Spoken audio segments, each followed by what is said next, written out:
سامعین کرام، کل دیوبندی مذہب کے یوٹیوبر مفتی جناب امتیاز پلاموی دیوبندی نے اپنے یوٹیوب چینل پر اس تھمبنیل کے ساتھ ایک ویڈیو اپلوڈ کی جس پر لکھا ہوا کیا ہے آپ پڑھ سکتے ہیں۔ ایک اور بریلوی عالم مرتد، تجدید ایمان و نکاح، اور ہندی میں لکھا ہے ایک اور بریلوی عالم کافر ہوا، پھر سے ایمان نکاح، اور آگے سوالیہ نشان لگا دیا ہے۔ پھر نیچے لکھا ہے اردو میں کہ بریلوی کتاب کی روشنی میں۔ حالانکہ اس یوٹیوبر مفتی جناب امتیاز پلاموی دیوبندی کی ویڈیو میں جو ہے اس سے تھمبنیل کا کوئی تعلق ہی نہیں ہے، کیونکہ ویڈیو میں ہے کچھ اور تھمبنیل میں لکھا ہے کچھ۔ خیر، آج کی اس ویڈیو میں ہم اسی ویڈیو کا جائزہ لینے والے ہیں، تو چلیں دیکھتے ہیں کیا ہے دیوبندی مذہب کے اس یوٹیوبر مفتی کی اس ویڈیو میں۔ باطل کا رد کریں گے ہم ہیں بریلی والے۔ آگے بڑھنے سے پہلے سامعین و ناظرین، سب سے پہلے یہ دیکھیں کتاب ملفوظات حکیم الامت، اس کی جلد 4 کے صفحہ نمبر 337 پر دیکھیں دیوبندی مذہب کے حکیم الامت جناب اشرف علی تھانوی کیا کہتے ہیں۔ کہتے ہیں لوگوں کی عجیب حالت ہو رہی ہے کہ اپنی فکر نہیں دوسروں کی فکر میں لگے ہوئے ہیں، خصوص عیب جوئی اور عیب گوئی کہ اس میں عام ابتلا ہو رہا ہے۔ اپنے بدن میں تو کیڑے پڑ رہے ہیں، ان کی خبر نہیں، اور دوسروں کے کپڑوں پر مکھیاں بیٹھی ہیں، ان پر نظر ہے۔ ارے اپنے کو تو دیکھ کہ کس حال میں ہے۔ سامعین و ناظرین، ٹھیک یہی حال کیا اس یوٹیوبر دیوبندی مفتی جناب امتیاز پلاموی کا نہیں ہے کہ خود ان کے بدن میں کیڑے پڑ رہے ہیں، ان کی انہیں خبر نہیں ہے مگر دوسروں کی مکھیوں پر نظر ہے؟ کیونکہ کل ہی ہمارے یوٹیوب چینل پر یہ ویڈیو اپلوڈ کی گئی ہے جس میں 2 بڑے بڑے دیوبندی مولویوں کے بیٹے نے دیوبندی مذہب کو چھوڑ کر شکیلیت کو اختیار کر لیا ہے۔ ان کے علاوہ اور بھی کئی دیوبندیوں نے دیوبندیت کو چھوڑ کر شکیلیت اختیار کر لیا ہے، اور یہ بات میں نے ان کے گھر سے ہی ثابت کی ہے تاکہ اس سے انکار کی کوئی صورت نہ رہے۔ مگر جناب امتیاز پلاموی دیوبندی کو اپنے دیوبندی مذہب پر ہو رہے حملے کی پرواہ نہیں ہے۔ انہیں تو بس کسی بھی طرح علماء اہل سنت پر الزام و بہتان لگانے کی فکر ہے تاکہ لوگوں کو اس کے ذریعے گمراہ کیا جا سکے۔ حالانکہ رد باطل ری ایکشن یوٹیوب چینل جب سے بنایا گیا ہے تب سے لوگوں نے، حتیٰ کہ خود دیوبندیوں نے بھی سمجھ لیا ہے کہ جناب امتیاز پلاموی دیوبندی غلط بیانی کر کے ویڈیو بناتے ہیں، اور اگرچہ دیوبندی اس بات کا اظہار ہمارے پاس نہ کریں مگر سمجھ تو چکے ہی ہیں۔ خیر سامعین و ناظرین، یہ تو الگ باتیں ہوئی، اب بتانا یہ ہے کہ دیوبندی مذہب کے اس یوٹیوبر مفتی جناب امتیاز پلاموی دیوبندی نے اپنی اس ویڈیو میں حوالے کے نام پر 2 کتابیں پیش کی ہیں۔ ایک کا نام ہے امام احمد رضا کے افکار و نظریات، ایک تقابلی مطالعہ، اور دوسری کتاب ہے فتاوی حشمتیہ۔ اور پھر ان دونوں کتابوں سے یہ جناب کیا ثابت کر رہے ہیں، انہی کی ویڈیو میں ملاحظہ فرمائیں۔ یہ دیکھیں، کتاب کا نام ہے امام احمد رضا کے افکار و نظریات، ایک تقابلی مطالعہ۔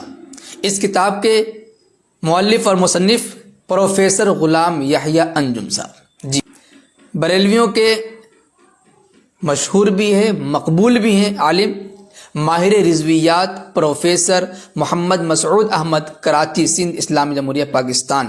ان کا پیش لفظ صفحہ نمبر 11 پر موجود ہے۔ کیا لکھتے ہیں اس کتاب میں؟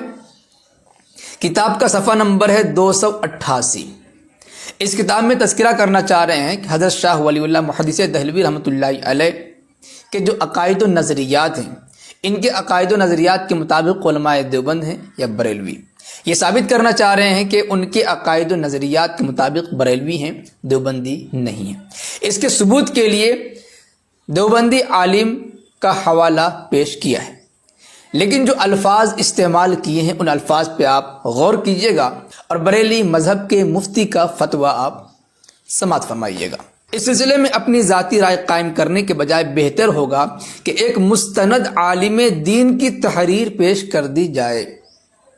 ایک مستند عالم دین، یاد رکھیں، تاکہ ارباب حق کے سامنے حقیقت واضح ہو جائے۔ حضرت مولانا انظر شاہ کشمیری، حضرت مولانا انظر شاہ کشمیری استاذ دارالعلوم دیوبند، فرزند حضرت مولانا انور شاہ کشمیری، دیوبندیت کے تعلق سے فرماتے ہیں۔ سامعین کرام، بات فقط اتنی ہے کہ اس کتاب میں انور کشمیری اور ان کے بیٹے انظر کشمیری کے نام سے پہلے حضرت مولانا